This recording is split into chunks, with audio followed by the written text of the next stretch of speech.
Welcome to today's program of the Manhattan Project of the LaRouche Organization. We have a special program for you today, and as you saw from the title of our program, Global South, Schiller Institute Stand Up for Humanity for Peace, we have a set of developments that we are going to be talking about today of upheaval, positive upheaval, going in a direction which is very, very different from what is being generally covered in much of the pessimistic and nihilistic media of the transatlantic world. As we are speaking, there's a conference going on in Europe. It's being addressed by Helga Sepp-LaRouche and others.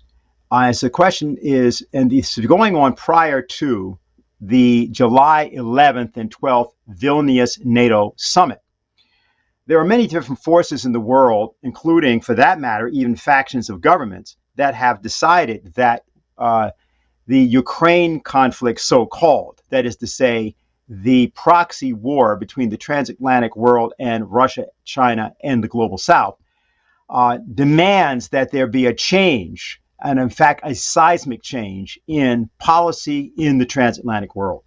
Otherwise, we are courting thermonuclear disaster. In part, in remarks that Helga Sepp-LaRouche has made, she points to this, and she points to a very particular element, which is the subject of the first part of today's show. These are remarks that she has prepared for a speech she's giving. And she said, the six-fold expansion of NATO to the east, coming 1,000 kilometers closer to the borders of Russia, despite promises to the contrary, can be as little covered up as the efforts of the Northern Atlantic Defense Alliance to expand in the Indo-Pacific region as global NATO. Above all, with the increasingly blatant and arrogant appeals with which representatives of the rules-based order demand that the whole world submit to their intrigues and their indulgences in modern garb, such as a carbon tax or CO2 emissions trading, they have crossed the Rubicon.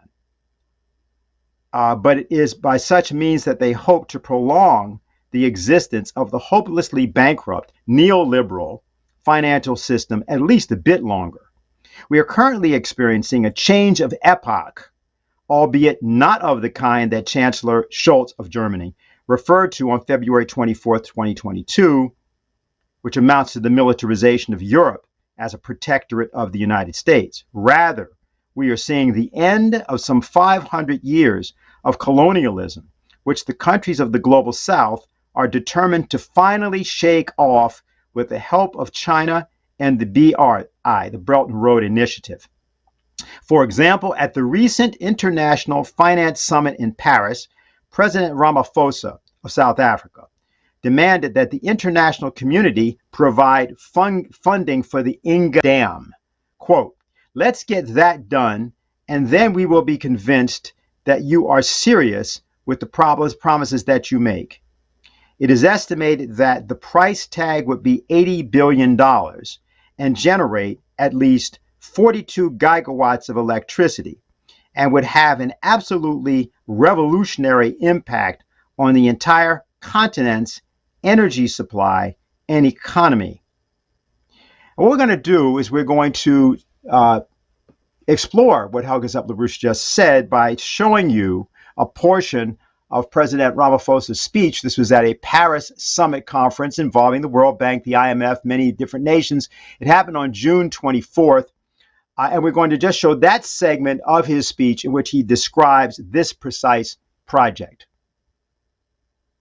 Now, I come to promises that have been made.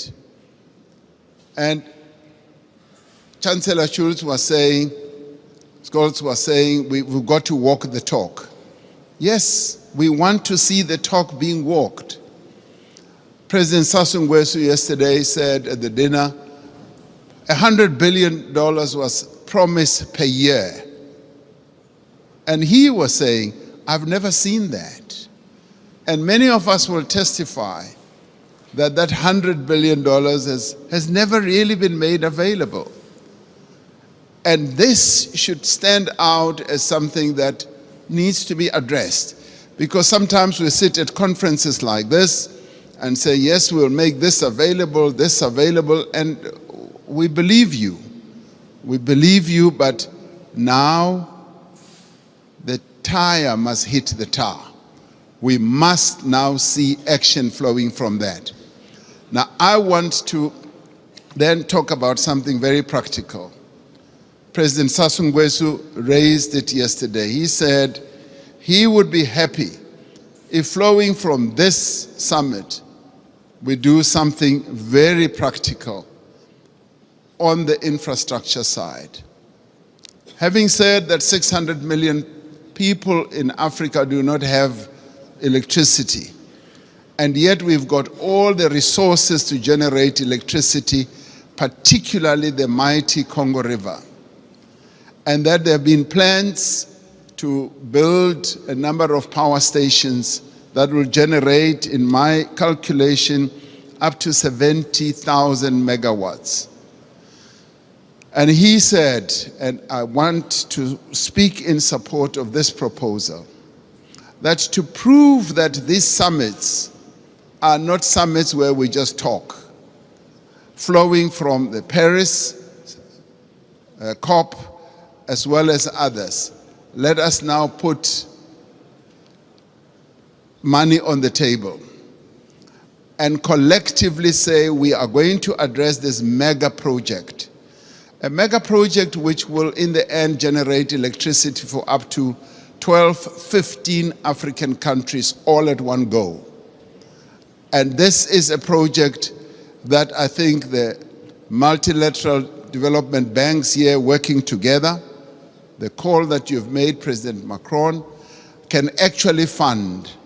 And where, as we rise from this, we should be able to say the Inga Dam is now going to be developed into the Inga Power Station, the one that President Sassou Nguesso mentioned, and the next one as well. If we can do that, then we as Africans will now be convinced that these summits are really meaningful. We will now go home and say, you know what, it's worthwhile going to these summits, coming to Europe, and to listen to all the promises because they are willing to act on the promises.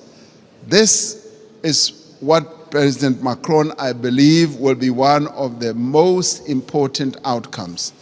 The reform of the financial architecture, as well as a practical project, infrastructure project that is going to add a lot of value.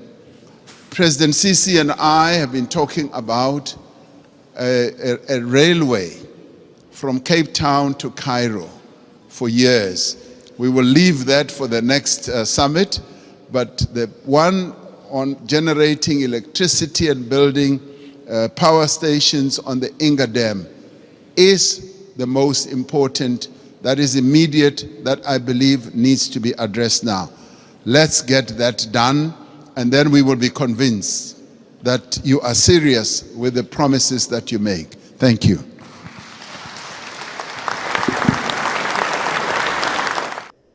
We spoke to Jason Ross from the science desks of the Executive Intelligence Review. He was also the co-author of a report extending the New Silk Road to West Asia and Africa, a vision of an economic renaissance, co-author with Hussein Askari. We spoke to him before the show, and we have recorded this excerpt in which he describes the significance of what President Ramaphosa is talking about, and also Helga Zepp LaRouche's references to it. So thanks a lot for inviting me to the discussion today. I want to take off of what we just heard from the president of South Africa, making the point to Macron, the French president, that for all this talk about finance and so forth, and green policies and caring about the future, he said, well, what about development? I'll tell you, you want to invest in something? The Grand Inga Project. So I want to give a bit of an idea of what the Grand Inga Project is in Congo, how it is absolutely transformative as a world-scale infrastructure project, and what that tells us about how to think about infrastructure, which has a really special place in economics that most economists really, I don't think, understand very well at all. So the Grand Inga, the Congo River is enormous, huge volumes of water flowing through it to the ocean. There is a region around an area called Inga where there is a really steep decline in the elevation of about 100 meters over a relatively short distance, along the land. What that means is that if you put dams in this area, you can have an extremely large amount of power and a really efficient way to get that. Not a lot of dam construction, not a lot of land taken out from the reservoir that would be created, and a huge amount of power. To put in perspective the electric potential at the Inga site, so there's currently 2 small hydroelectric dams there producing a little bit of power. If this project were entirely built out, as has been envisioned for really decades now, there would be 40,000 megawatts of power. That would be the energy rate that this hydro complex would be capable of providing.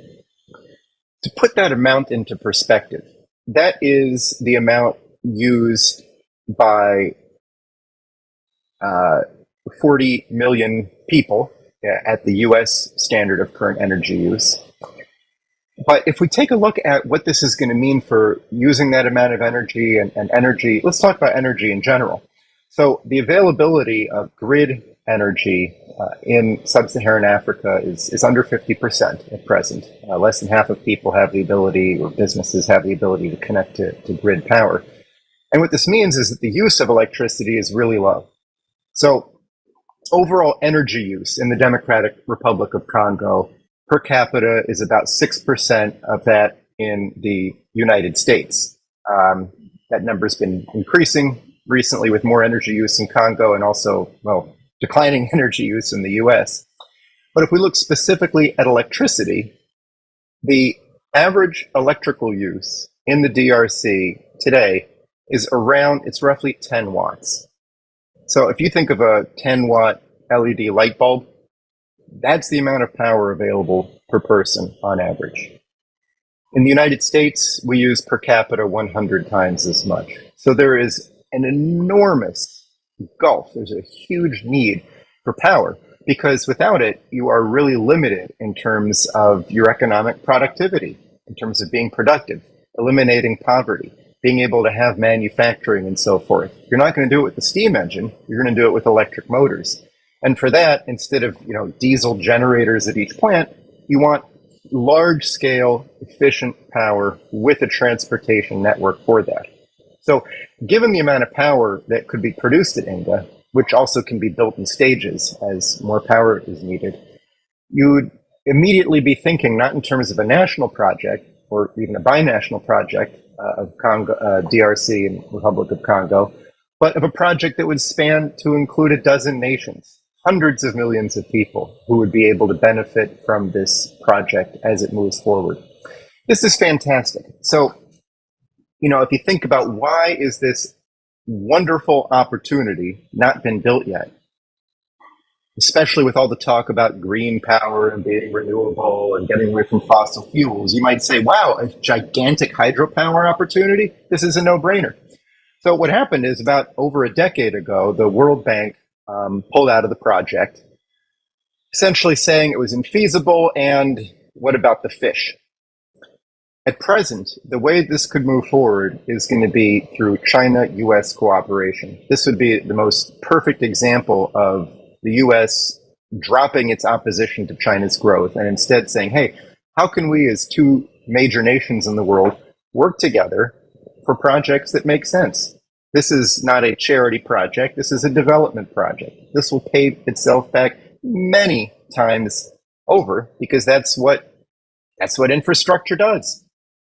To mention a similar project in the US, the Tennessee Valley Authority that tamed the Tennessee River and the related tributaries, which were causing flooding at times. The land itself, due to heavy rains, was being eroded. The huge project to transform this region through dams for flood control, navigation, hydroelectricity, the agricultural instruction to help farmers learn better ways to use their land, demonstration projects on fertilizer production, which in part use the power from the hydroelectric plants to be able to produce ammonia fertilizers. This transformed the region.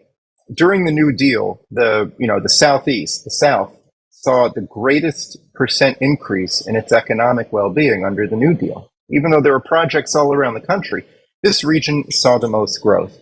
And how much did it cost? Negative. The project was literally paid for by bonds, and the TVA paid its debts. But even if it hadn't, just the increase in federal income tax due to the fact that everyone was doing so much better and the economy was growing, even that would have paid for it indirectly. And this gets to the point of how national governments have a unique role in making sure infrastructure happens. Because the benefits are so widespread, you can't hope that some private company is going to build something and then charge people for it. No way. The transformation in the economy as a whole is something that's captured really only on a national scale. And this is why infrastructure stands out as something absolutely unique in the economy, not as an expense, although you do have to put effort into it, but as a platform, as the substrate upon which the whole economy rests. So, Lyndon LaRouche's view of infrastructure platforms was that it's like we are creating an environment for ourselves. We live in a natural environment. You might say untouched nature. So there's deserts and woods and a lake over here and some fish you can catch. But what we really interact with is a synthetic environment of our creation. Every time you go for a walk down the sidewalk instead of through, a trail in the woods, you are interacting with a synthetic environment. The electricity that you're using, the internet that's allowing you to see this discussion. All of this is a synthetic environment that we create that then allows us to do new things, just like the internal environment created in warm-blooded creatures allows for a certain stability and dependability on temperature that lets you have a lot more energy throughput, that lets you have more specific chemical reactions that you can count on, just as one example. So that's, I think, the sort of brief version of Grandinga. An enormous amount of hydro potential, a fantastic opportunity for cooperation, multinational cooperation on moving the construction forward, a huge opportunity for the development of the continent that by 2050 will have 2 billion people. And let me just say one thing also upstream of Grandinga. So that, if we go further upstream along the Congo River, and we look at its northern tributaries, there are plans from decades ago to use a series of dams up in the higher elevation in the tributaries to redirect that water north and west and to refill Lake Chad, upon whose water over 10 million people depend economically, agriculturally, and it's shrinking. That lake is shrinking. So another opportunity on the Congo River is to redirect some of this water, a portion of it. You're not going to miss it. Plenty of water in the Congo River, and use it to transform on a continental scale the biosphere, the synthetic environment, the water resources, and that would also, along the way, as it descends in elevation, if you put hydro plants along that, you've got another 10 gigawatts of power. Plus, if you build locks on it, you're going to have a nice navigable canal, a nice navigable artificial river there. That'll be a really important piece of transportation infrastructure within the continent, which stands in huge need of growth. Now, people like to say that a vision like that is not going to happen. But what do they actually mean? What they mean is, or do they mean, that people like clowns like Zelensky lead the world inevitably? So the idea of a newly emerging leadership in the world that is no longer committed to the idea of beggar thy neighbor, but rather to the idea of prosper thy neighbor. a leadership dedicated to the idea of economic progress for all is what's required to make this happen, rather than cluster bombs, F-16s, and tactical nuclear weapons in the hands of fools. But in order for that change to happen, there has to be a change in the mentality, both of leadership and of the population. So we're going to take those things in order. We have a report filed by Diane Sare. Diane Sare is an independent United States Senate candidate from the state of New York. And she's attending the European conference, and she filed something a bit earlier today. Hello, everyone. My name is Jose Vega, and I'm coming with you with an exciting report out of Europe. New York's very own Diane Sare, who's a U.S. Senate candidate running against Kirsten Gillibrand, is actually in Europe, part of a multi-day Schiller Institute Conference.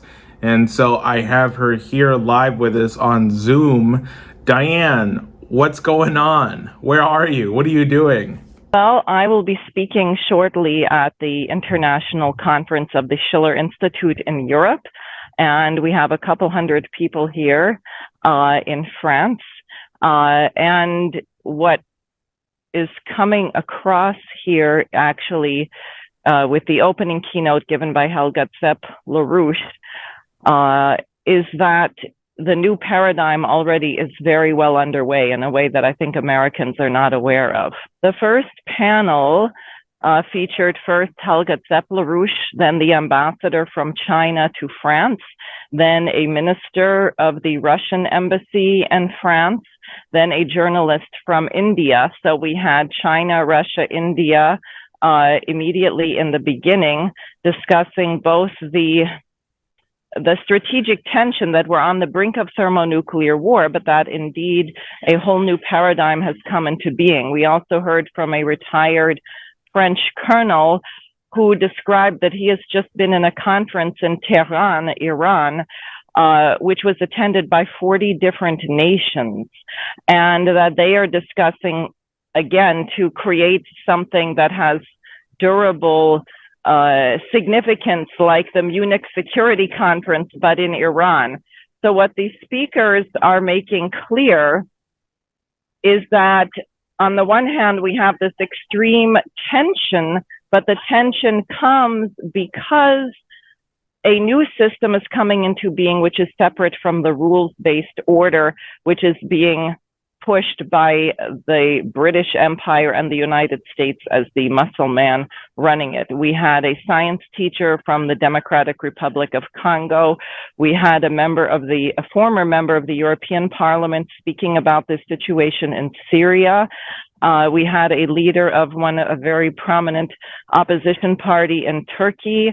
And all of these people are reflecting that there is a fundamental change going on among their nations. And I think, unfortunately, most Americans are probably not very aware that this new dynamic exists. And what's happening tomorrow? Well, actually, I'm very excited about a panel coming up tomorrow afternoon, which is, I don't know, I haven't heard it yet, but I suspect will expose the fraud of the mythology of man-made climate change or CO2 destroying the planet, and the urgency. This was already touched on by Jacques Cheminade, who is the president of the French party with LaRouche, Solidarité et Progrès, that mankind must grow, a population must grow. To do that, you have to have scientific progress. We saw this reflected at the meeting recently in France with Macron, where the president of South Africa said, "We don't take you seriously. We don't want to contribute to your fund against climate change. If you want to do something serious, then you should fund the construction of the Grand Inca Dam, which would be larger than the world's two largest hydroelectric projects combined." That's a very good challenge. And so what you see is that the majority of the world is not prepared to be slaves anymore. They are standing up and taking their birthright. And I think the United States should stop feeling so threatened by this and recognize that these are the principles of the American Revolution actually in action, and we should take them back. And I Wow. think I have to get going. Oh, okay. Well, is there anything else you want to tell us before you run away?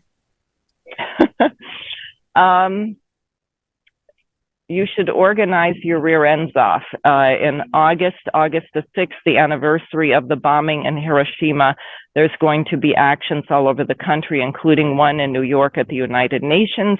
If you're not near New York, you should organize your own, but we have to bring the world together to get the Western governments back under control. Oh, and I would just say, you probably heard that the government of Holland fell. I think that is a response clearly to the farmers. They want to try and say it's about immigration and migration, but the farmers have built a very powerful movement there.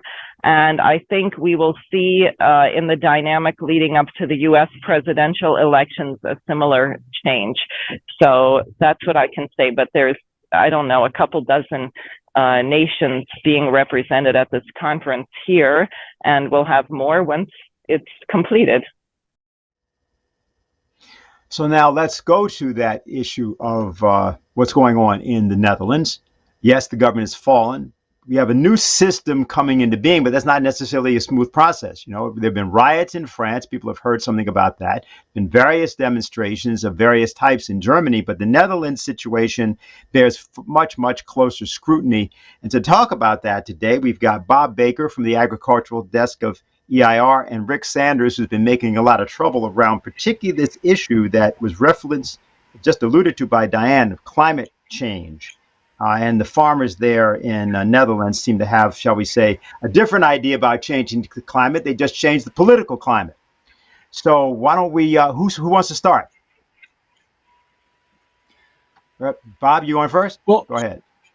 Okay, well, I'll just jump in because it is a pretty outstanding example of what can happen if you go out and try to make things happen. And what we've seen happen now in the Netherlands with the government falling, there's no doubt about it. It's a direct response to the farmers who gathered week after week and put out the signal in a most powerful way with thousands of tractors and thousands of individuals and hundreds of different types of gatherings to explain that there's a policy in motion to actually reduce food production and in order to reduce the population of the world. I'd like to turn this over to Rick Sanders. And Rick, you've got some insight and some friends over there. As a matter of fact, Rick comes from the Netherlands and has a pretty good anchor. Yeah, thanks, Bob. Yeah, I was born in The Hague, and I still have relatives over there. I have 1,500 Facebook friends who are farmers in the Netherlands, and what just happened there was just perfect. It's a nonviolent revolution, which is very important because you don't want any violence. And the way they did it is they reached out. They also used some poetry. They had all these rhyming signs, which most of them don't rhyme in English, so I won't use them. But they had rhyming signs which said, without no farmer, no food, which means, right? It's a clear message. So we're all behind the farmers. We need them 3 times a day. We don't need a lawyer very often, and a doctor, hopefully not too often, but we need the farmer 3 times a day. So they what's being done to them, or what they're trying to do, is just totally amazing. The government comes in, they measure the nitrogen, supposedly the nitrogen deposits in the soil. And so anyways, one of my friends who's an expert on this, he says, look, if a sparrow poops on your land, you've got to be evicted because there's too much nitrogen there. So, and it comes from, fertilizer and farm manure, et cetera, et cetera. So they try to use this as an excuse, and it's just like it's part of the fake climate business. So the farmers went right to the population and said, okay, this is the story. Then on top, and this is very compassionate approach they had. There's been almost no violence, even though police have tried their best to a degree to get some things going. Didn't really work. And so they reached out to people who 35,000 people were charged with fraud by the government because of children's allowance. and had nothing to do with reality. It was a one of these things they put in the computers, and the computer says XYZ, and this was terrible. Some people committed suicide, and 35,000 people. So, and there's other types of things, and with the farmers, so the farmers gave them a platform, and the fishermen, they're not only being forced to quit, but if you quit, your boat has to be destroyed, and you have to promise that you'll never fish again. And same for the farmer. If you accept their generous offer to buy your farm at 1/10 of the price, then you'll never. You have to pledge. You have to sign that you'll never farm again. So these people got a platform from the Farmers Defense Force, and this brings almost everybody into cohesion against a very nasty, mean government, as you can tell from what I just said, the dirty things they do. So the farmers had demonstrations, but they weren't just asking for any old thing. They were actually focused on changing the political situation in the country. There's a 4-part coalition government, and they targeted the ones that were losing the most and said, okay, we got to go get their votes and get them out from under us. So what happened is that after 4 days after a demonstration in March, there was an election, and an unknown party, except that it had a farmer in its name, won almost everything. And so the people who keeps the naysayers, right? Oh, you never do that. You're wasting gasoline. You're wasting the rubber on your tires of your tractor, et cetera, et cetera. They were just totally amazed.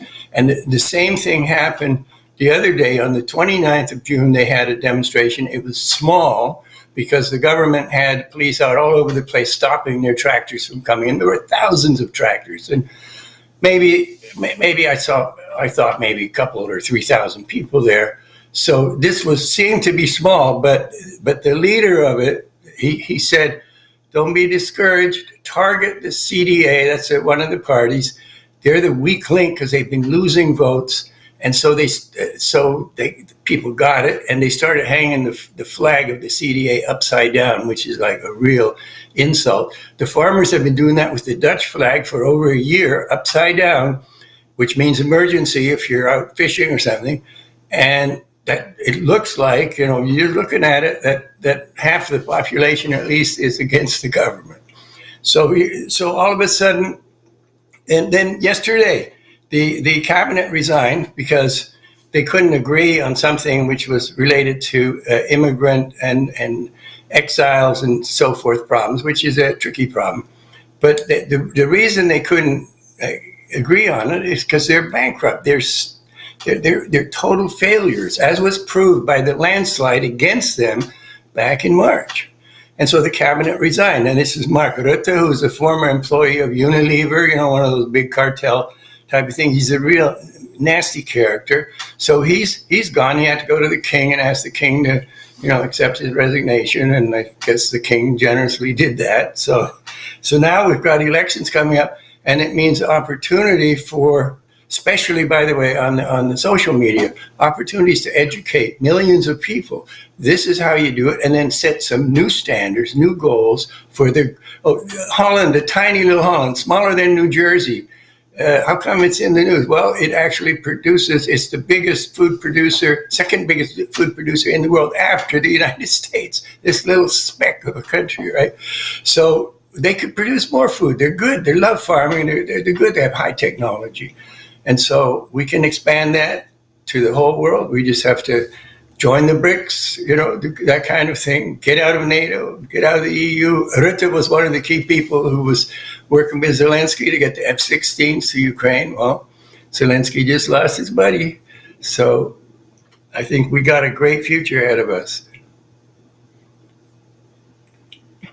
That's very good, Rick.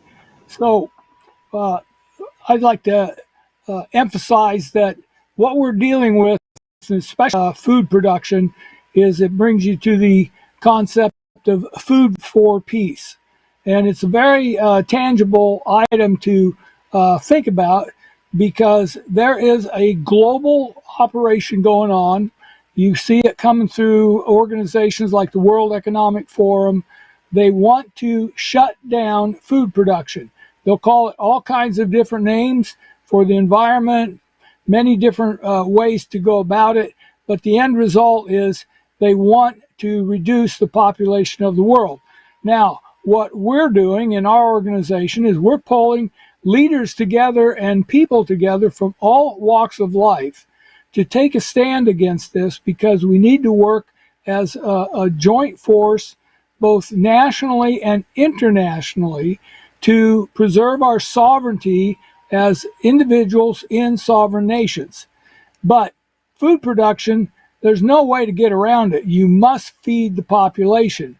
And what we have now is we fought a revolution to get out of monopoly control. That's what the British Empire was. And what we see now is that has come back together, and in every walk of life, whether you go to the big retail stores or you go to the big chemical companies or fertilizer, or however you look at it, we now see it's part of a global monopoly matrix. So that is not going to hold together.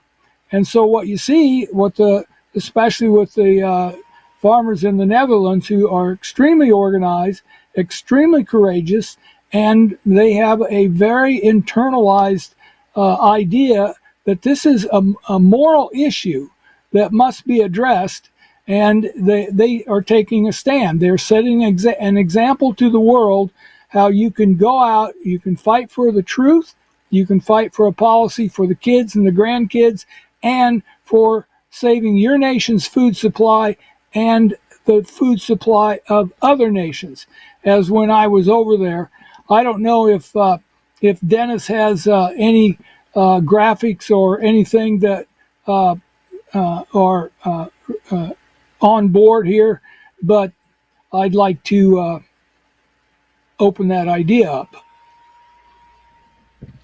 Well, I don't know we should have the video of your speaking to the rally in Netherlands. Do you have that? If so, let's play it. Greetings from the farmers and ranchers in the United States. I am Bob Baker from a family farm in Iowa. I salute you. I consider this the highest honor humanity could have, to have this kind of a group step forward and fight for food and food producers. I bring special support from cattlemen in the American West, from the RCAF organization in Montana and other states, from the Kansas Cattlemen's Association, the National Dairy Producers Association, members of the National Farmers Union, and from the Schiller Institute internationally. Let this be the beginning for us to join forces to defeat the common enemy. It is the financial complex in London, Wall Street, and Amsterdam. That demands drastic cuts in farming and food. This is depopulation. It's not science. It is evil. You are on the front lines, but it's the same fight for us all.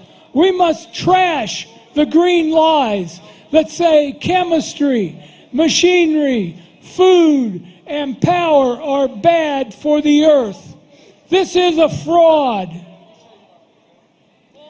In South Dakota, wolves attack our sheep because the government now protects the wolves.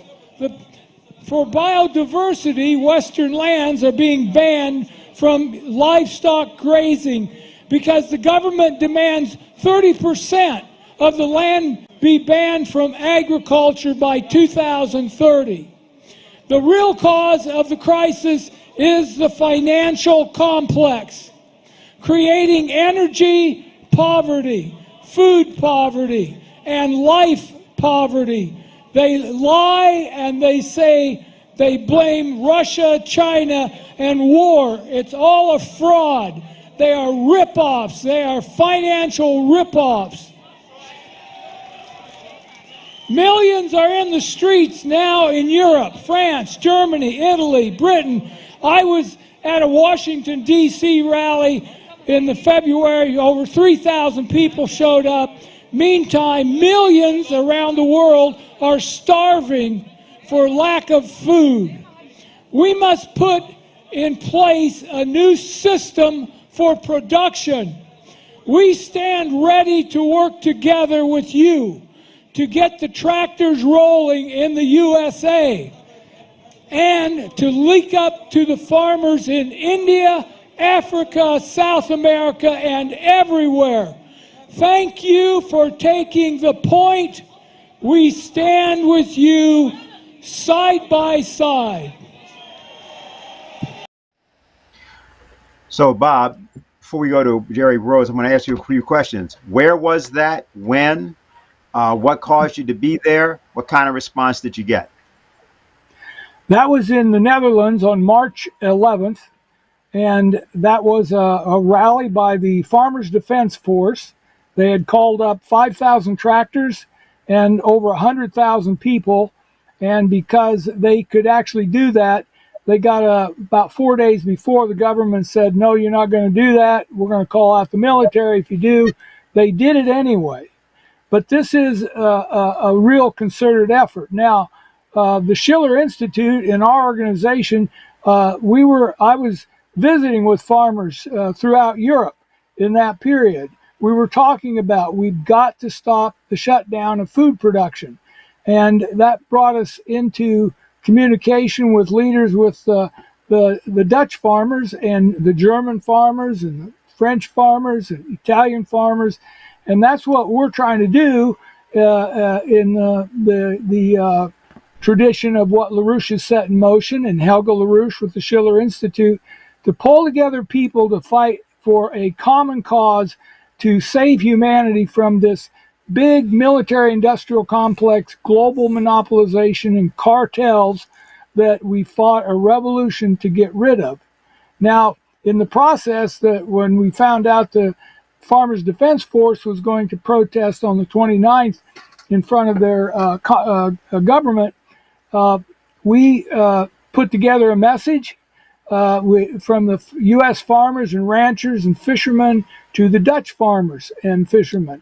And it was a short message, but we got tremendous response from farm leaders all over the United States who signed that, and we fired it over there to let them know that we're with them. We're following this, and we're going to bring the farm leaders and the food producers closer and closer together internationally.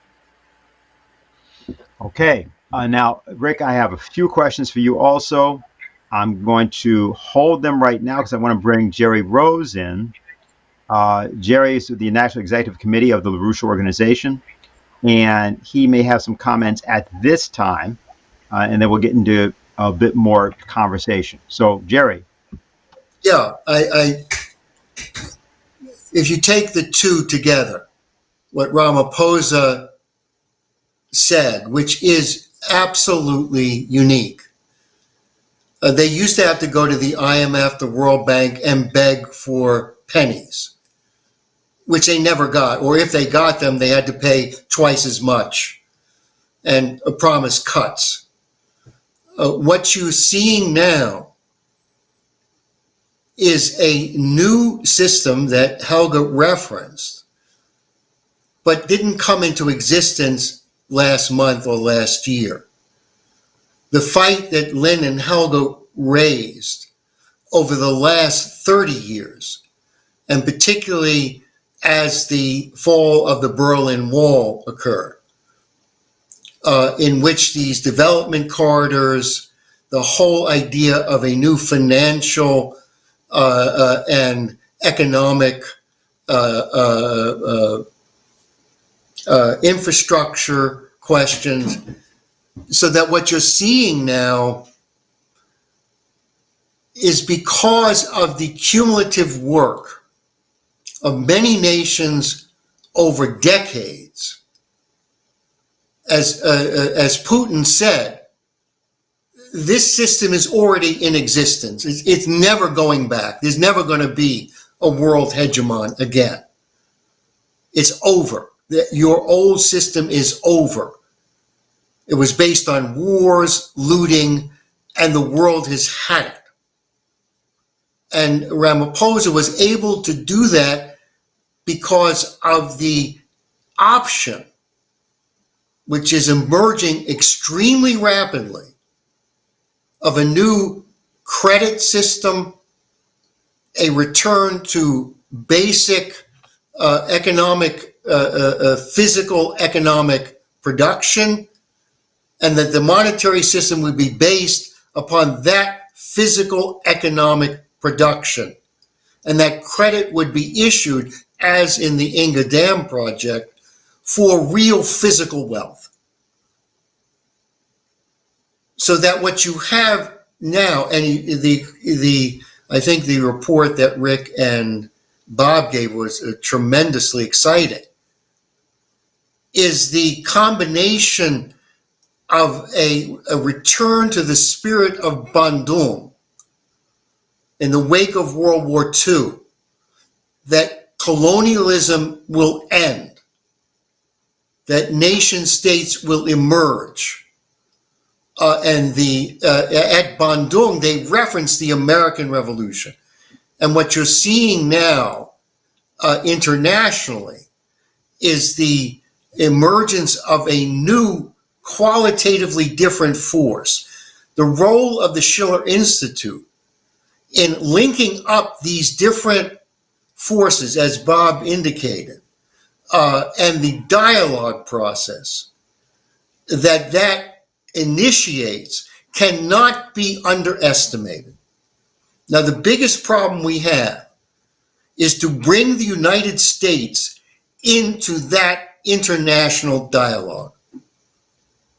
And this, I just want to reference one thing, which in a sense, if you would be surprising, but in another sense, it's not. Because if you understand the nature of the human being and the nature of our actual fundamental interest as all the same, everywhere in the world, our fundamental interests. We may have different ways of expressing it. We may obviously have different languages, different history, but we have a fundamental confluence as being human.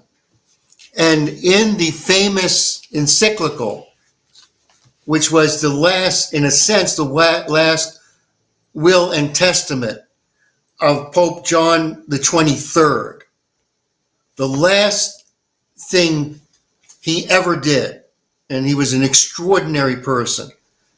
It's called Pacem in Terris, on the establishment of universal peace in truth, justice, charity, and liberty. I'm going to read you some sections because it has everything to do with what is emerging today. A new paradigm based upon the fundamental interests of all human beings on this planet, as opposed to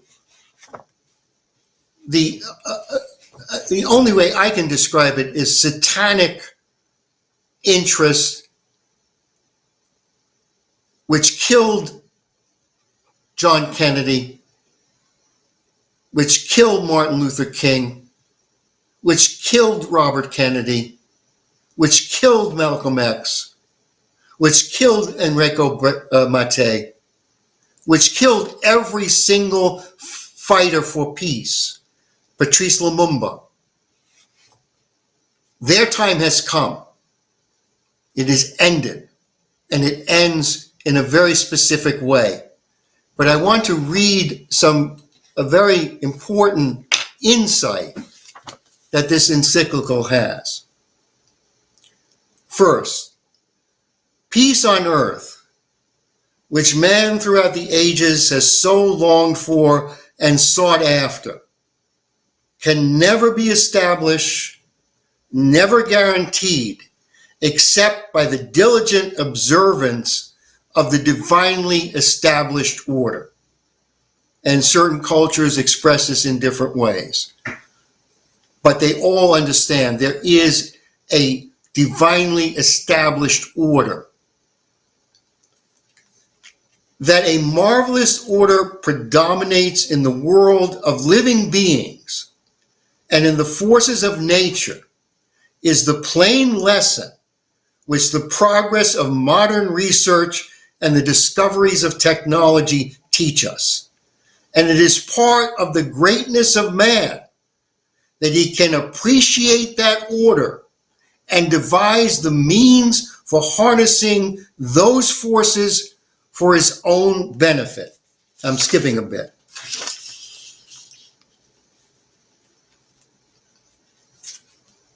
But the world's creator has stamped, well, let me go a little before this. And yet there is disunity among individuals and among nations, which is in striking contrast to the perfect order of the universe.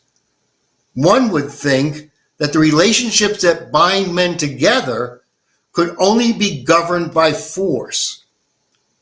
But the world's creator has stamped man's interest and innermost being with an order revealed to man by his conscience.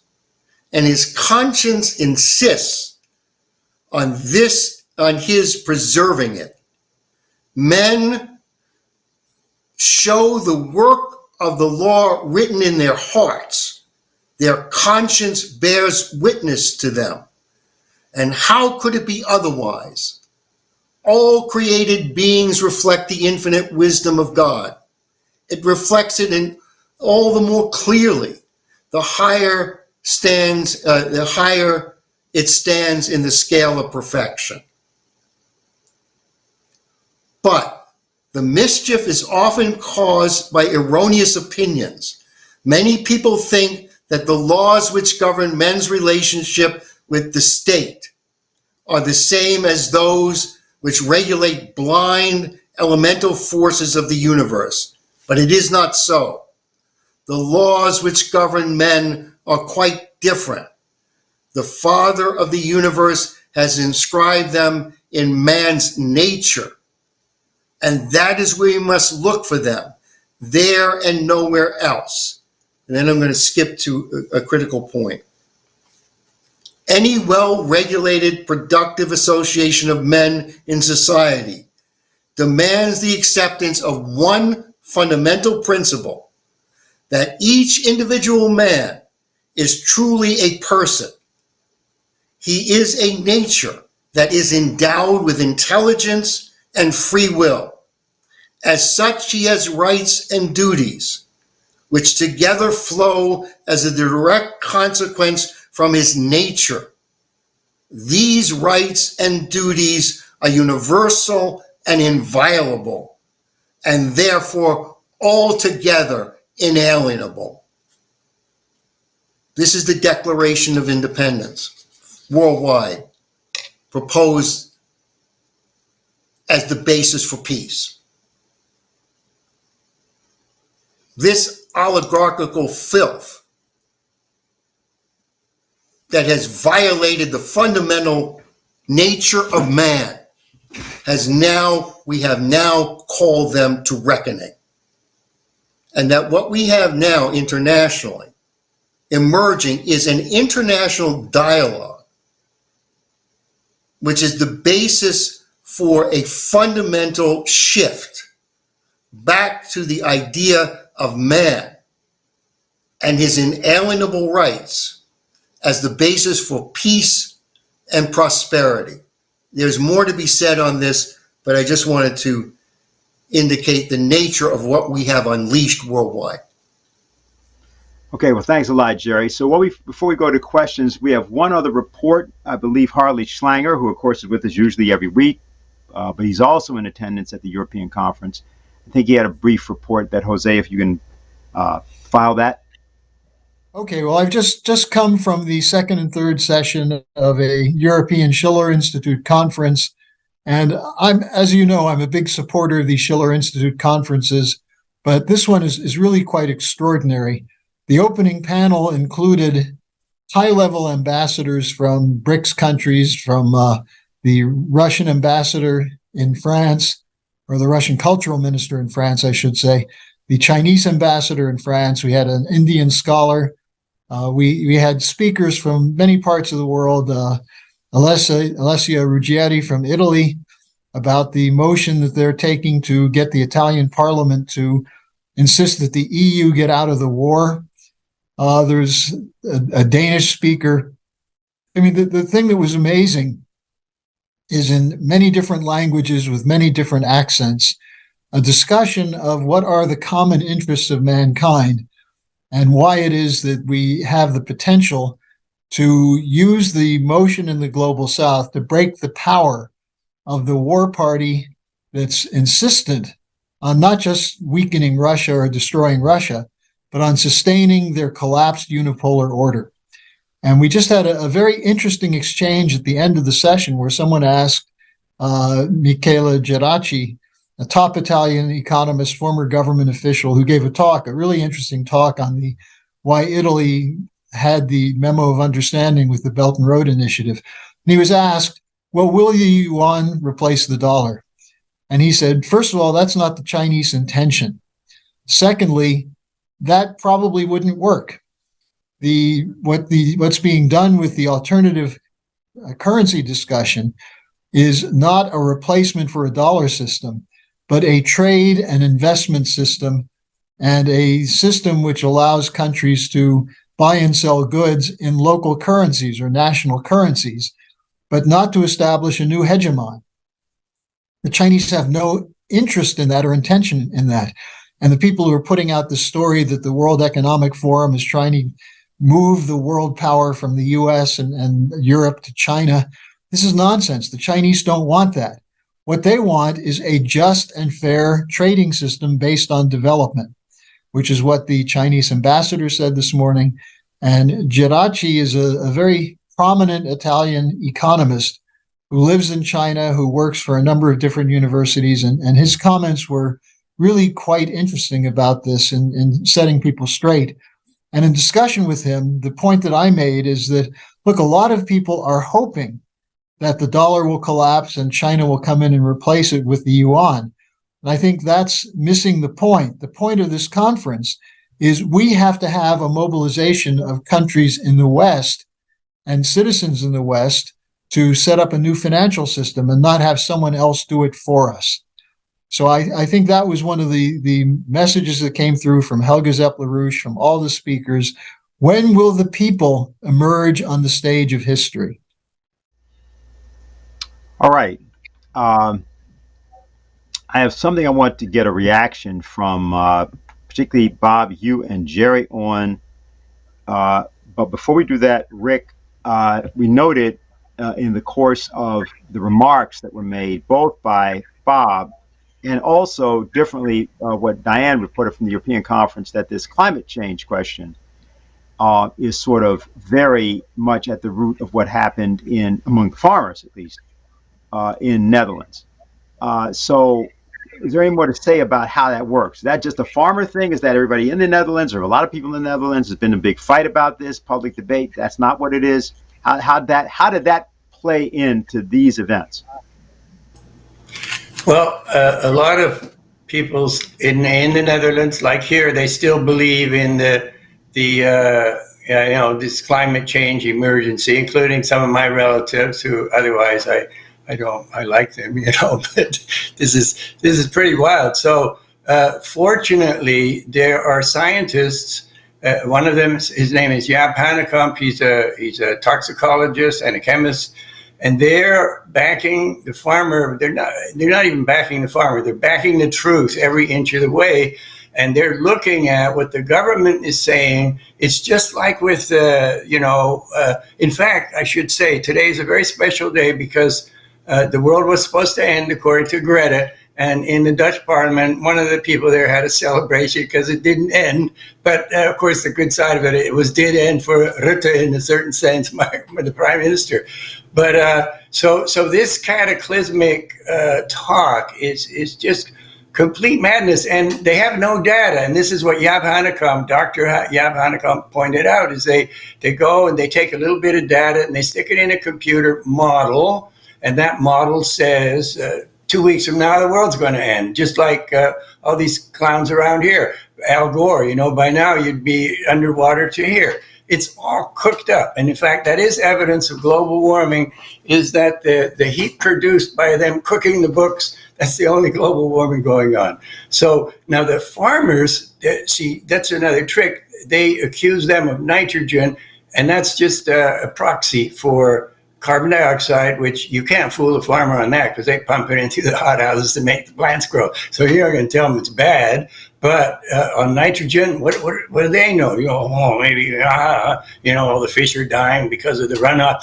So they need the scientists, and Jaap Hanekom, certainly one of them, the main ones who's come forward with that and showing that it is a fake. But the farmers, you have to go to City Hall and you have to register to see if you're one of those people that exceed the norm, right? And if you don't do that, you're some kind of climate denier, So this is what goes on. But nonetheless, they resisted. And by the way, I should tell you, 3,500 farmers were up for eviction before Mark Rutte bit the dust. And now this is postponed until after the election. 3,500. But many, many more. Estimates 60% of all the farmers go under. Now, you got to know something. Farmers live on the job. You deprive them of their farm, you're throwing them out. It's just completely criminal, and the mentality is completely criminal. So that's what farmers are reacting to, and farmers and eaters, they're really the same. So this resonates, and people fly the flag upside down, and they get a real kick out of it, and so that's it. All right. So we'll bring something up on the screen. I'm going to have both Gerry and Bob respond to it. This was from JFK, 1960. He said, "Food is strength, food is peace, food is freedom, and food is a helping hand to people around the world whose goodwill and friendship we want." Now, this is in the context of his having made a few speeches. Probably the most notable, the one that was talked about that most at that time, was the speech in South Dakota, Mitchell, South Dakota. There's September of 1960, the Corn Palace. And I think we have a passage from that. "The problems that you face here in the state of South Dakota, dealing with the problem of agriculture, how we are going to harness our capacity, how we are going to harness our abundance and make our abundance fruitful for ourselves and for people all around the world, is a problem far more vast, far more complicated than any which faced any 19th century statesman. If we fail, the whole cause of freedom failed. If we succeed, the cause of freedom succeeds. That is the responsibility that is thrust upon a corn farmer or a wheat farmer in the state of South Dakota. He must concern himself not only with agricultural policy, but with our policy toward Pakistan and India and Latin America and Africa, and our policy in outer space, as well as in the earth of South Dakota."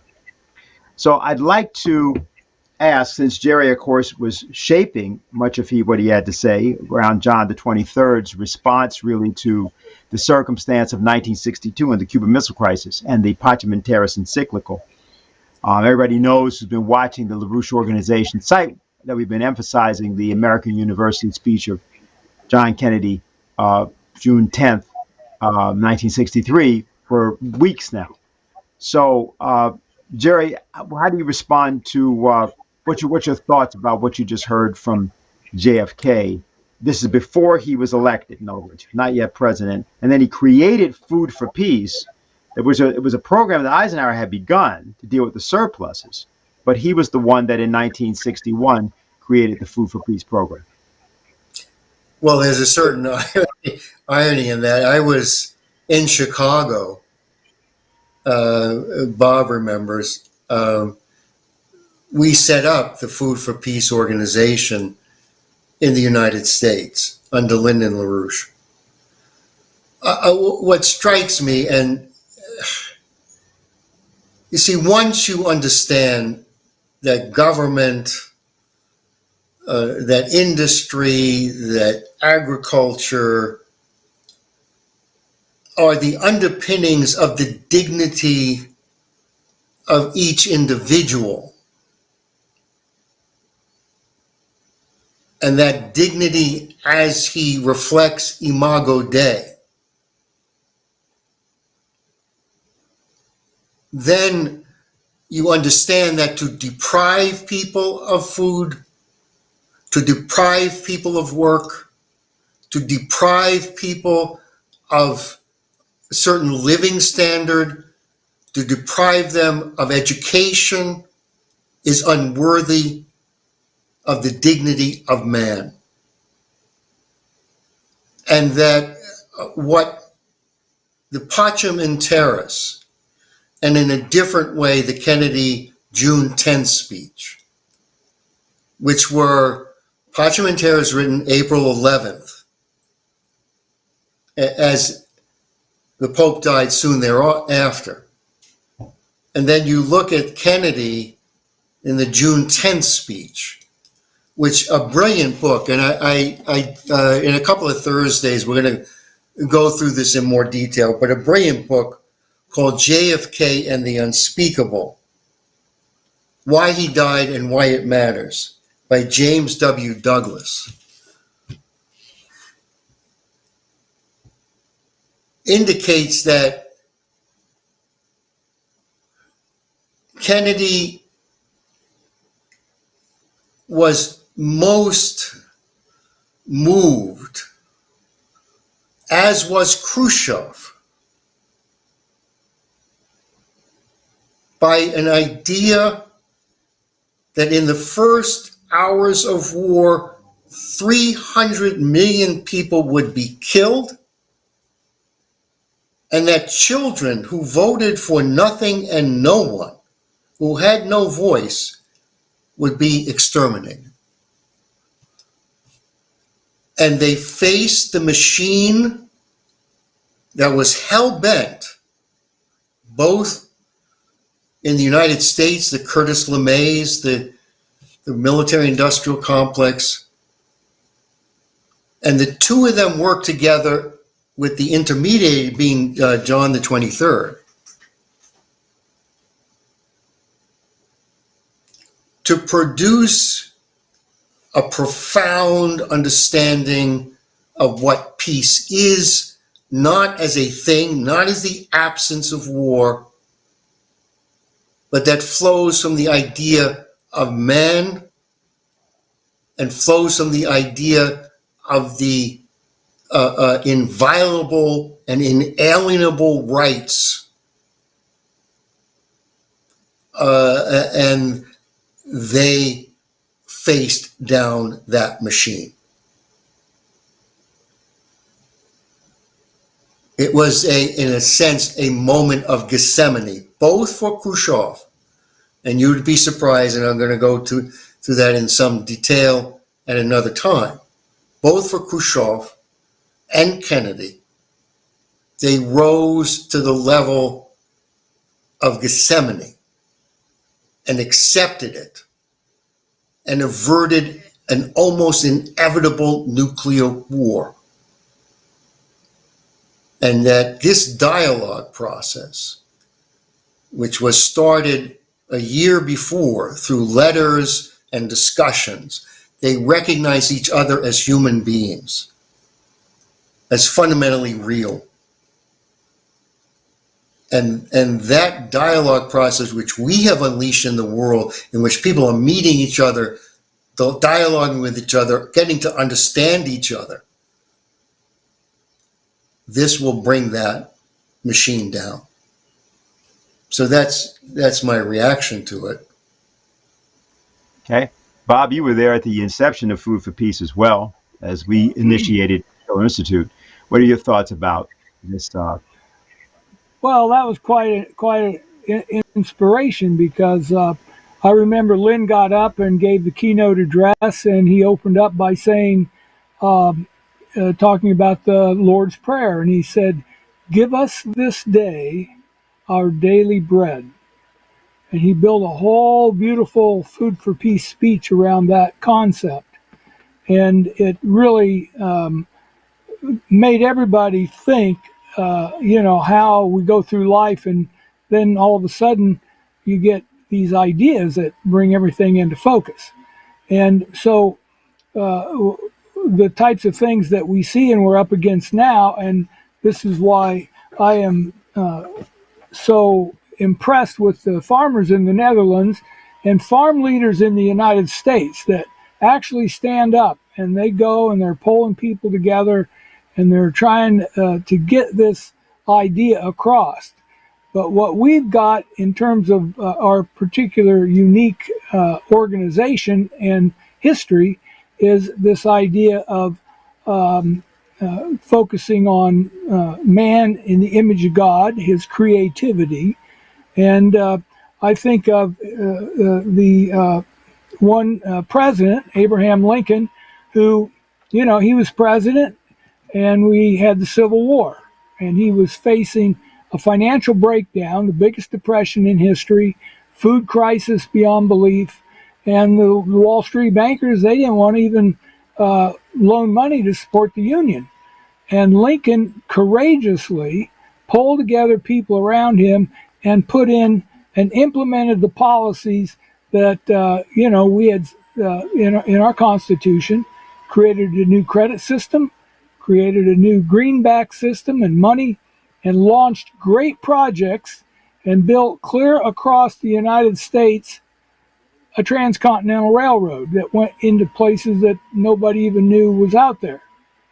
But then he launched the food producers, and he passed the settlement of 1862 Settlement Act, and brought in thousands and thousands of farm families into the Midwest that followed the railroads, and other railroads were built to them, and they set up millions of farms eventually, close to 7 million altogether, to implement, to grow food, but in particular, they did it with their creativity and their passion. And that Lincoln got a lot of his guidance from a famous guy named Henry Carey. He wrote a book called The Harmony of Interest. Everybody should have that book. It lays out the fundamentals of economics like poetry. You can't put it down. But in the very last sentence of that book, and I'm going to read it, he says, to establish the kind of empire that the American system is focused on is to prove that among people of the world, whether agriculturalists, manufacturers, or merchants, there is a perfect harmony of interests, and that the happiness of individuals, as well as the grandeur of nations, is to be promoted by perfect obedience to the greatest of all commands. Do unto others as ye would that others do unto you. And this is the object and will be the result of that mission. And if their movement be governed by that enlightened self-interest, which induces man to seek his happiness in the promotion of that of his fellow man, it will come soon. If not, it will be coming very late. Now we're in that kind of a dynamic, and this is what is so beautiful about the ideas that LaRouche pulled together around the Schiller Institute and the organization and the people that he's reached out and touched, world leaders, as well as the people on the streets, is the idea that if you want to find joy, you've got to be creative. But that's what is really encapsulated in the idea of food for peace. It's not just about food. It represents concept policy of developing ideas and transferring ideas into actual physical reality, like the railroads, like the family farm. It isn't running farms like they did in Europe back then, feudal lords, and the farmers were poor and serf-like, couldn't read or write. The idea Lincoln had in the American system, he built colleges, and every county in the rural areas had a school. And so you take that and you put it into what JFK said about going to the moon, and the idea that nobody ever dreamed and thought things like that were possible, and he did it in 10 years. And so this is the idea of the American system, the idea of man in the image of God, unleashing environment and a type of process of community relations and international relations against this idea of global empire, of monopolies running everything. And the more monopolies, the bigger they get, the poorer and more ignorant the people get, to the point where they really lose track. And so in terms of what the Dutch farmers did, they did something people didn't think was possible. They brought down the government, the farmers, with their tractors and with their drive and their courage and their morality. And that's what is getting ignited throughout the world. We see it. And that's where every individual can stand up and provide the kind of leadership necessary to help people, encourage them, but also to help them understand this is a battle much bigger and much more a beautiful outcome to pursue and promote. And we see it now with this surprise with the government of the Netherlands is out of commission. So now we need to move fast, and that's what you're seeing the organization do. Okay, we have a question which will go to all three of you, actually. It's from Renee, and you want to listen to the entirety, but think it through. She says, the small countries of Europe play an important role in the NATO bureaucracy globally, beyond their small size. They pump their influence through military channels into the United States, where the insane NATO policies are then backed up by the United States arsenal. How will the peaceful uproar in Holland help to make this visible and help to bring it to an end? What about Belgium, where the headquarters of NATO was moved and then upgraded in 1999 with a fancy new infrastructure of buildings housing the NATO apparatus? What is the link to Norway, a monarchy whose former prime minister is now having his NATO position extended for a second time? Norwegian former Prime Minister Stoltenberg was supposed to pass on his extended post in NATO, but has been extended again. How is this circuit, which operates underneath the UK system, funneled into the US? Look at a map of some of the oldest and largest military bases in the US. They are in rural areas like the Nebraska headquarters in Omaha for the Strategic Command. What about the Western South Dakota base near Rapid City, South Dakota? What are the simple human interactions between Brussels, Belgians' behavior, and these centers in the United States? Do people remember the scandals that erupted during the Bush administration about child kidnapping rings operating from Omaha to Brussels to ensnare military people into various perversions? And Bob, this is very specific to you. What do your friends in Kansas and Iowa say about any of or all of this, Holland or otherwise? What do the American Indian tribes in that area think about the various people who show up? This is, of course, various of you on the reservations to organize them into protests against arms and, of course, also against pipelines. She doesn't say that, I'm adding that.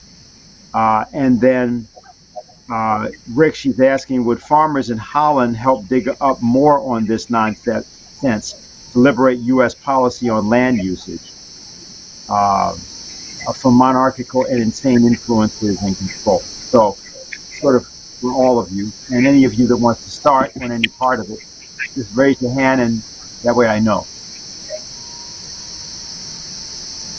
All right, Bob, you go. Well, actually, Rick, you go first. We haven't heard from you. Bob. I think you're muted.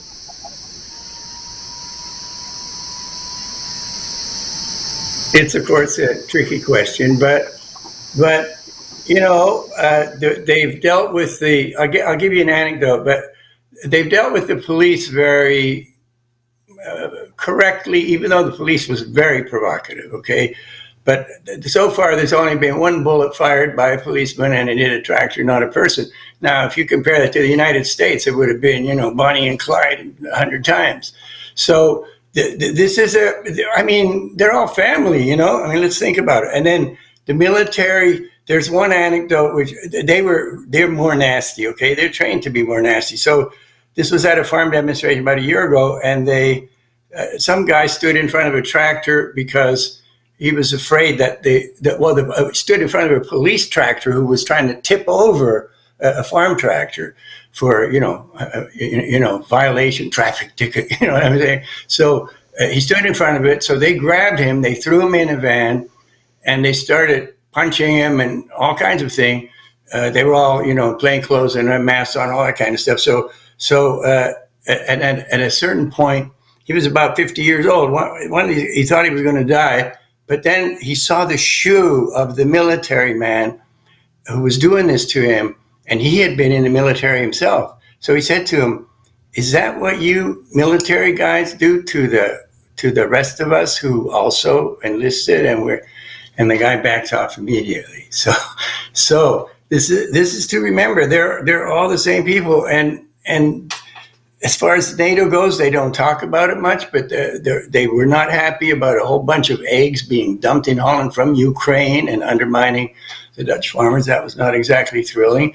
And they're not warlike. They really don't want to, get into these wars. I don't know how the superstructure gets away with it, but I don't think after this they'll get away with it very long, because people, they want a future. They want a future for their kids. They don't want to be in any wars. And they already have, they feel good at the end of a day's work because they've helped the calf being born. It's not like guys working in Wall Street who feel good because they ripped somebody off for $1 million that day. It's just not the same thing. So I think if we and the farmers put forward these ideas of compassion for the rest of the world, for their own population, for other people who are in trouble, I think that inspires their creativity, their love for mankind, which they have. Okay, Bob? Yeah, well, this is an interesting thing because the farm leaders in the United States that I know, they are watching what's going on in the Netherlands and the European farmers very closely. And they're moved and quite motivated because they can appreciate what that means. Because, the Netherlands is a smaller country, a big, dense number of farmers, where the U.S. is big and spread out. And but more people start to reflect about the tractor cage we had back in the 70s and went all the way to D.C. and the types of things that meant. But what we're also starting to realize and see is farmers and the city people, the eaters, are starting to realize the magnitude of the monopolization of food in this country and the world is unbelievable if anybody took the time to go and look at it. Because you could walk through any grocery store and just about everything in it is controlled by 10 companies, every package. And see, the idea that you hear discussed by many of the leaders now is, okay, we need to have more farmers. We need to have more of everything it takes to support the food industry spread across the nation in not big monopolies where they hire somebody but owner-operated meat companies, owner-operated smaller grocery stores, and different things like that. But that means we got to have a government policy, and we got to put in place government leaders that are going to support that, and we have to educate them on what that means.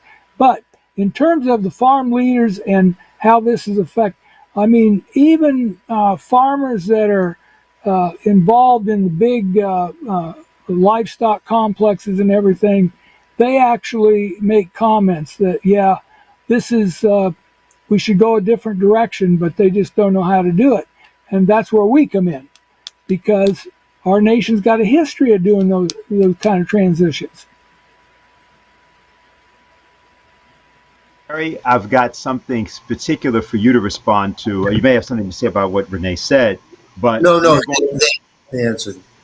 Okay, yeah, but we're going to play a video which is about 9 years old, and this is President Museveni of Uganda telling a story, and we're playing it because of what Gerry referenced with respect to the assassinations, the group of people that were assassinated, and the importance of that. Now, this is, as I say, 9 years ago. And so this is telling the story of what happened to Muammar Gaddafi. But there's a very particular expression of this that President Museveni goes through. He's president from Uganda, as I said.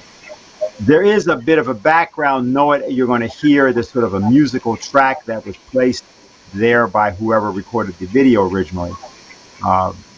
Just allow for that. You will be able to hear him clearly. And once you see it, Gerry, I'm going to get your reaction. Sure. So in 1972, Muammar Gaddafi sided with Idi Amin, and we had to fight him. I fought Muammar Gaddafi. 1979, again, he intervened on the side of Idi Amin. We had to fight him again. But in the end, we made peace with Gaddafi. And he had his issues, he had his ideas. Sometimes we would agree with him, sometimes we would not agree with him. Now, when this problem of Libya started, the African Union, with our chairman, who is here now, this gentleman here, they formed a committee of a few of us. I think we were 6. I was one of them. The whole of the African Union gave that committee a mandate to look for a solution for the Libyan problem. Now, on one occasion, I didn't go that time. These excellencies, this one here, Jacob Zuma, and the others, I was not there, but my minister was among them. They entered a plane in Nouakchott, in his place. They were going to Libya to mediate. And they were told by NATO to go back. Yes. Said, you go back. Yes, he's here. If I'm telling you lies,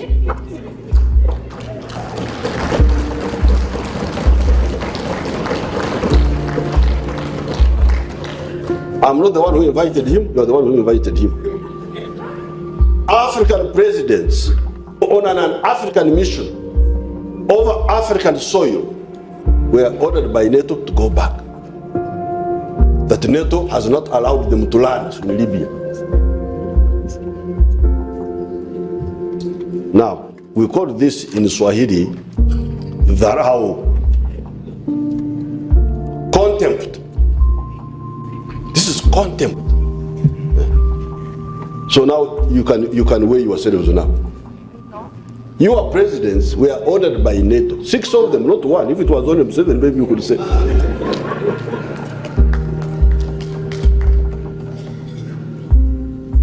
6 excellencies, African excellencies, were ordered, go back. Over Africa. Now, these fellows didn't listen to us. They continued. They killed Gaddafi. Now Libya is in tatters. Up to today. And the problem did not only end in Libya, it went into Mali, it has gone now into Chad. The whole area is in flames. Egypt, yes. So now you see where you are. Now, as people know, recently 6 African heads of state did go to Kiev and to Moscow, and they were involved in a mediation around that war. And of course, you've seen what President Ramaphosa had to say. But Gerry, I'd like to get your response, given both what you had to say earlier, but also given where we now are and the difference between now and then, a difference that also President Lula of Brazil spoke about recently. Well, that's the point, isn't it? You get what would seem to be from a previous manifold impossible. As Museveni said, they ordered us back, we went back. They ordered Gaddafi killed, he was killed. And as you just pointed out, and you and I discussed this earlier, this is a completely different manifold. And because of the cumulative effect of what China had done in dialogue, and we can't say we whispered in their ear or anything like that. That's silly. But there has been a profound dialogue since 1996 in which Helga participated in such a dialogue on the Eurasian land bridge. And out of that emerged through Chinese leadership and transformations of that society, which are too extensive to go in through here, and certainly what Putin did in the wake of him coming to the presidency and pulling Russia back together.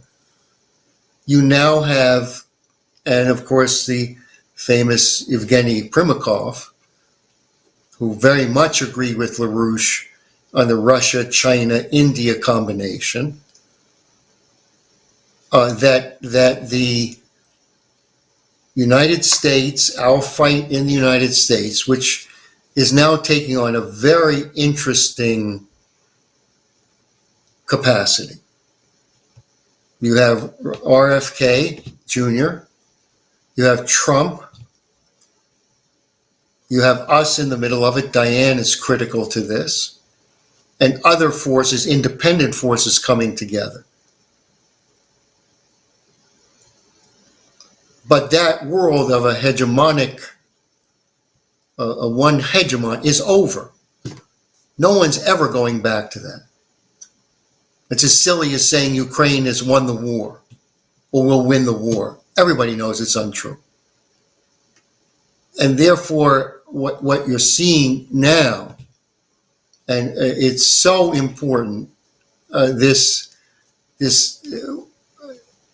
fight inside the United States is not a fight inside the United States. That's why we can win it.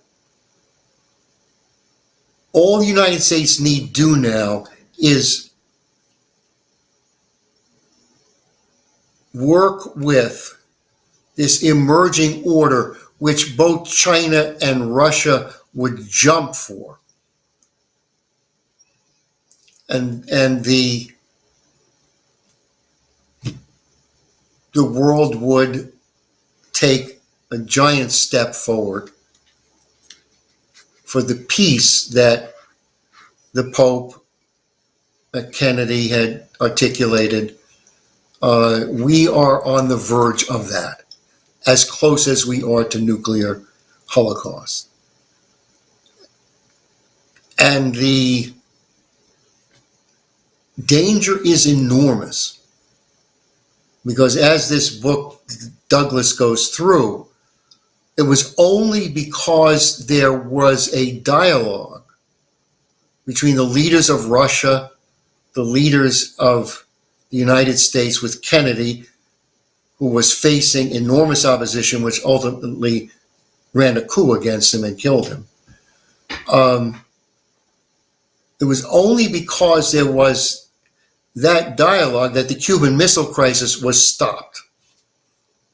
That Khrushchev trusted Kennedy and was willing to face his own military establishment to withdraw from Cuba the missiles and did not challenge the blockade. There's a whole story about that. I'm not going to go through it. We must return the United States to that dialogue. Helga's call, which we are circulating worldwide, in which we have determined we need 5,000 signatures by the time of the Hiroshima memorial. I believe it's the 6th of August. Everybody has to be involved, bring every group possible, return the United States to that dialogue. It's the only war avoidance policy. To understand that who you think is your enemy is a human being who has the same interests that you do. And we have no fundamental disagreements as humans. And we have to get to that level to solve the crisis. So I think that's the way I would tend to answer that. Okay, well, thanks. And I just want to say something in response, also by way of allowing the three of you to make some concluding remarks that you referenced just now, Gerry, this August 6th, and the fact that in the United States, as in other areas, we're beginning to see, perhaps in an imperfect way, sections, factions, individuals that come from, sometimes they come from government, sometimes they come from influential circles, but a lot of people, just like the farmers of the Netherlands, have simply decided that they as citizens have to speak out and stand up.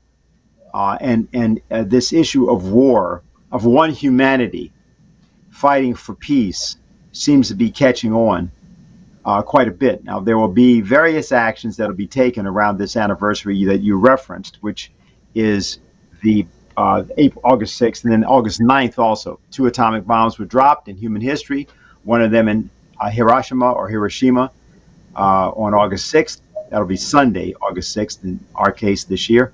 And then one in Nagasaki, and that was on August 9th, which will be Wednesday this year.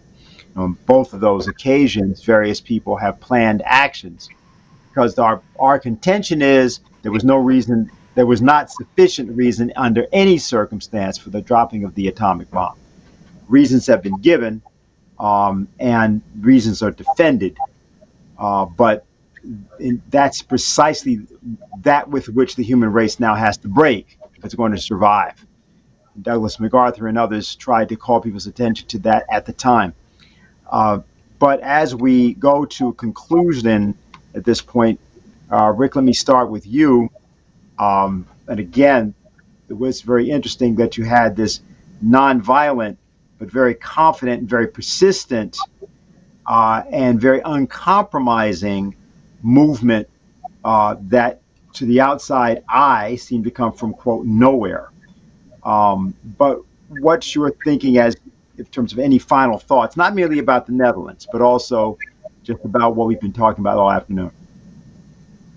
Well, really quick, I want to answer one of Renee's questions in terms of what to do about NATO. The farmers have zero problems equating NATO with the World Economic Forum, where Greta shows up with Zelensky, and they know that these Davos billionaires are out to kill them, and that's basically the same thing as NATO. So that makes it easier for us. Now, the other thing is what I want is we have some interpenetration of history, or whatever you want to call it. Schiller wrote one of the world's greatest poets wrote The Revolt of the Netherlands, which was honoring the Dutch revolt against the Spanish Inquisition, which was a very horrible thing, obviously.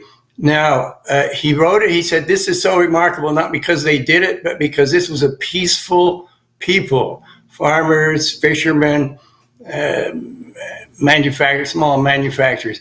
And yet they were able to resist against the world's most powerful enemy with gold coming in from South America like crazy.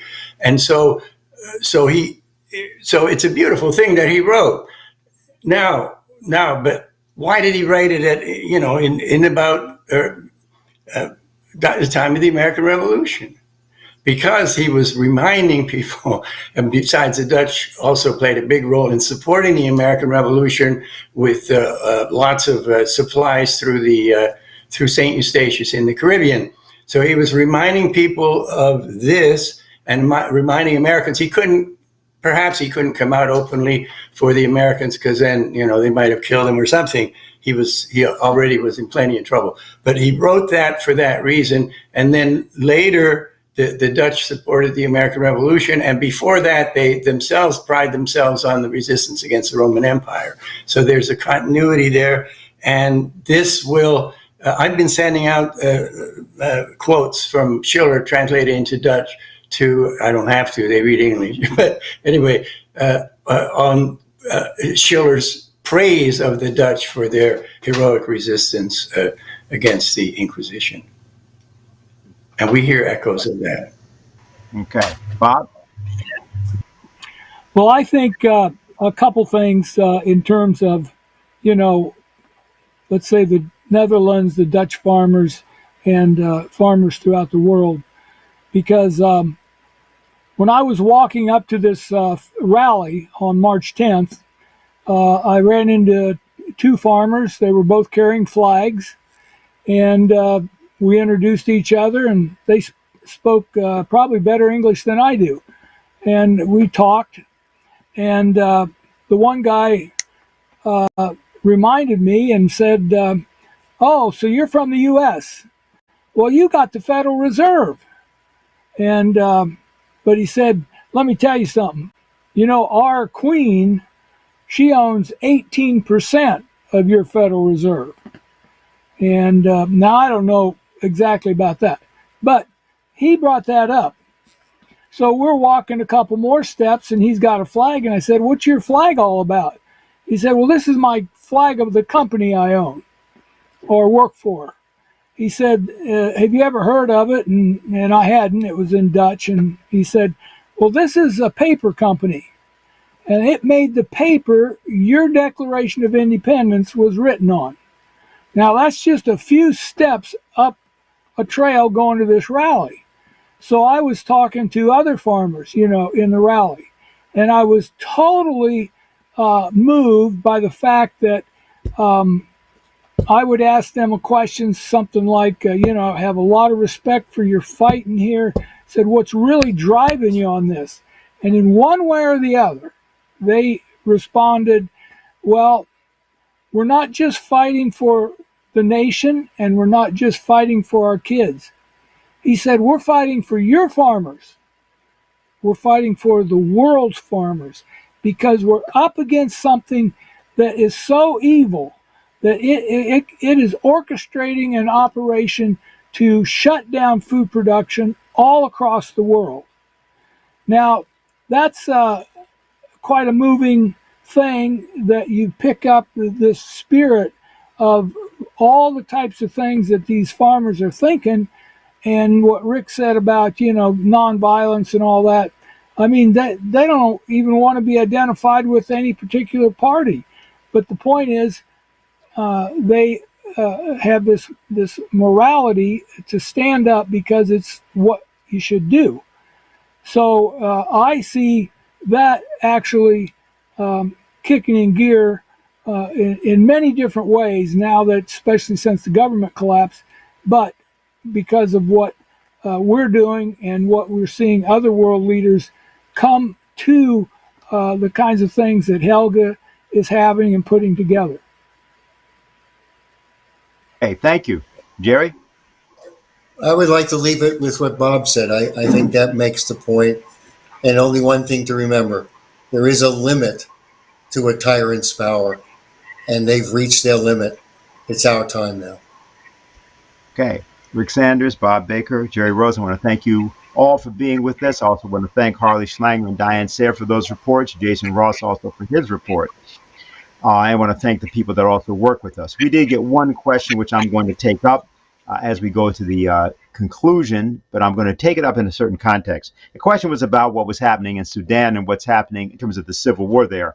Just to announce that actually it was only a couple days ago that an initiative was made public that had been going on for a while, and that involved the nation of Egypt, which has been actually discussing with various people in various parts of the world, particularly in the areas that surround the nation of Sudan. The nation of Sudan, I should say, prior to its partition into Sudan and South Sudan, was the size of Western Europe. So various of the countries that border it are Egypt, Libya, Chad, Central African Republic, South Sudan, Ethiopia, and Eritrea. And what has happened is those nations are thinking of convening what is called a neighboring country summit. And the concept is that if all of the nations that are on the edges, on the periphery, on the border, combine, that there would be a way to approach reconciling the circumstance. Now that's important because at the time that that's going on, Great Britain and the United States and also Saudi Arabia to some degree may be involved in this, are holding their own negotiations, own discussions. That's not to say that people shouldn't hold discussions, but the discussions are about Africa. And what's interesting, of course, is as we saw from the little film clip from President of Museveni of Uganda, that there was a time when Africa, and maybe there is still a time in which Africa is not really a continent of 54 or 55 nations, depending on how you count it, which is actually sovereign. But that is what the fight is. That is what the fight that Lula of Brazil in particular has committed to, that Xi Jinping of China has spoken about, President Vladimir Putin has spoken about it. Everybody that actually understands the nature of the changes that are happening in the world is talking about that. How, however, should people from the United States in particular relate to this? Well, Ray McGovern, who is often spoken on our platforms, it talks about an idea, metanoia. It's sort of like what happened to Paul when he was still Saul on the Damascus Road, when he was struck by lightning, some people say, but he fell off his horse, he was blinded, and over a period of time, the scales fell from his eyes and he had been transformed. It's called the Damascus Road conversion of Paul. And of course, he then became the primary proselytizer and promoter of Christianity. Some, to their great chagrin, like Nietzsche, talk about the fact that if there had been no Paul, we would not have been plagued by the Rabbi Jesus. Luckily for us and luckily for civilization, Paul changed. He experienced a metanoia. He recognized that his own crimes, interior crimes, were the problem, and that he had to think about the idea that he should see himself as God would see him, meaning by that there was this larger, broader, universal process which could be personified, particularly if you are of a Christian or monotheistic faith, you know that that's the case, and that his ideas of himself were to be subordinated to his idea of his relationship to the universe and to the idea of what we might call temporal eternity.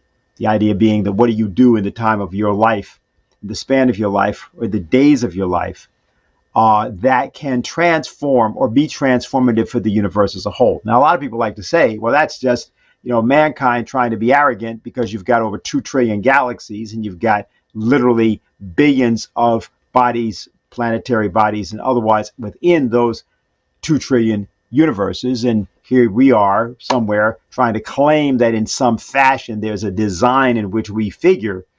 And that's obviously absurd because the universe doesn't even know that we are here. Well, actually, for us to know that the universe would not know that we were here would be impossible unless we knew what the universe knew. And I'm not going to say that more slowly. I'll simply point out the following. Anything that you can conceive of, or that you conceive of as being negative, is all within your mind. It's contained within your mind. You have to think that thought.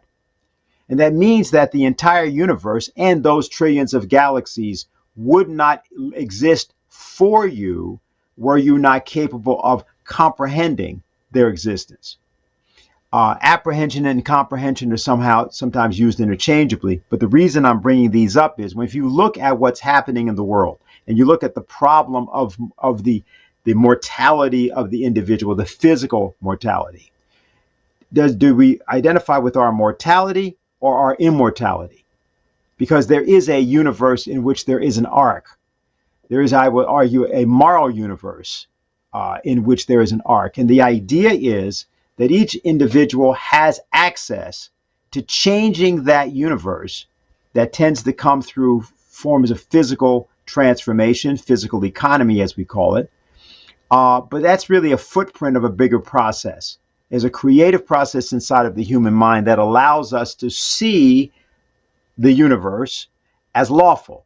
Now, when I say see the universe, even that's, of course, a paradoxical term, because our sensory apparatus does not give us an actual picture of, quote, what's really there. It's merely what we are able to tune into in our band of the electromagnetic spectrum, which spans very, very large distances apart from our poor ability to perceive it. But perception is not the same thing as comprehension. It's not the same thing as creativity. It's involved in creativity, as we know from Helen Keller, or we know from other cases. It's possible for the human mind to operate at a level above perception. In fact, everything important about the human mind is above the level of perception.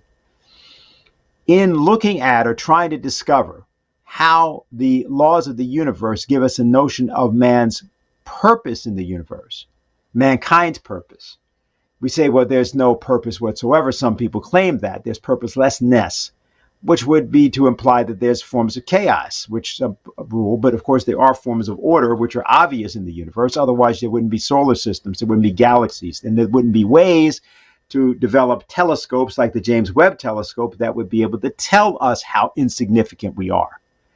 So if you were developing an instrument that's able to show you by the significance of what you're seeing, your so-called insignificance, wait a minute, that doesn't make any sense. It means that you're capable of measuring and therefore purposing your relationship to the universe. Measurement and purpose are not identical, but they are ideas that are connected. What is the measure of a man or a woman?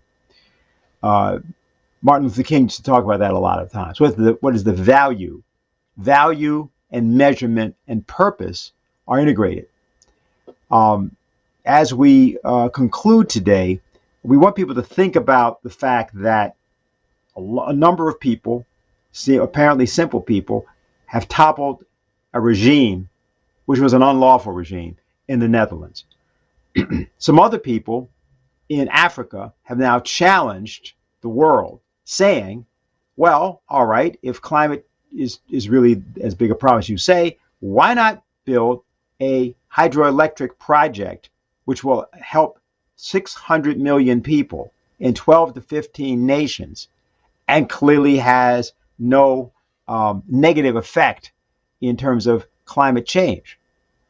And then otherwise, Lula of Brazil and others have stood up. And in an additional way, there's a process involving particularly the nation of China and its global development initiative, its global security initiatives, its global health initiative, the Belt and Road Initiative.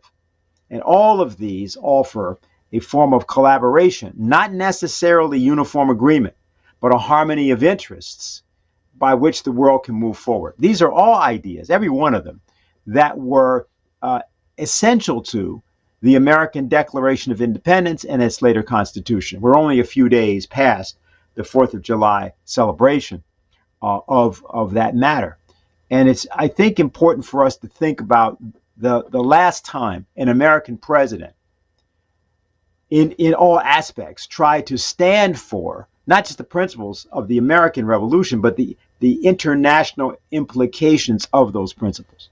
When John F. Kennedy in that American University speech talks about the idea we all breathe the same air, we all want the same things for our children, and we are all mortal, he is speaking from the standpoint of immortality even then.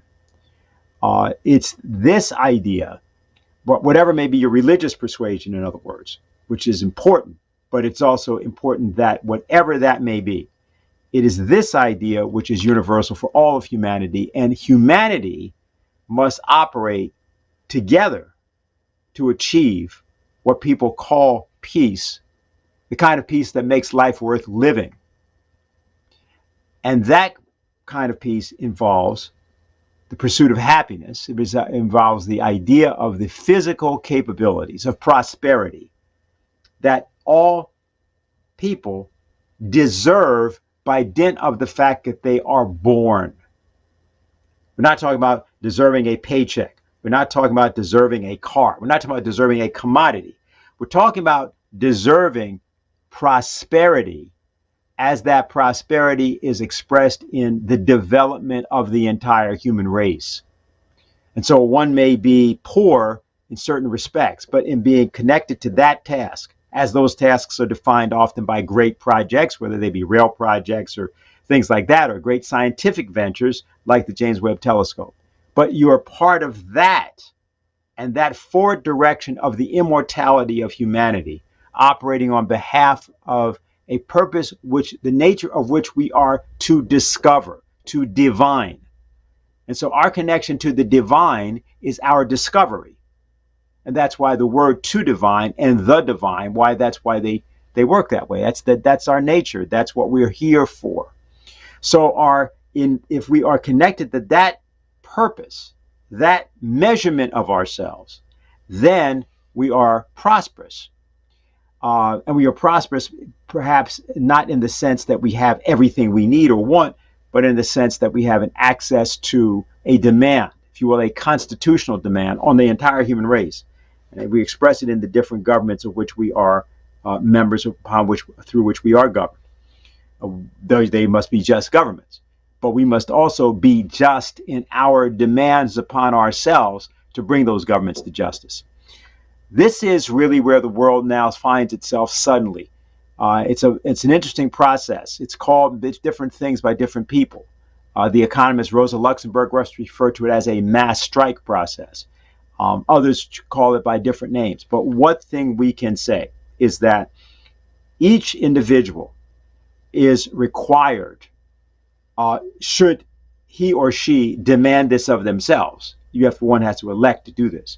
But you're required, if you really want to be free, to think about your immortality from that standpoint. It has to be at the service of humanity as a whole, and it has to be an expression of that humanity in particular. And so over the next 4 weeks, an organization called Humanity for Peace, which involves many different organizations, in which various of us are going to be participating, will be calling attention to that anniversary of August 6th, 1945, the dropping of the atomic bomb, now some 78 years ago.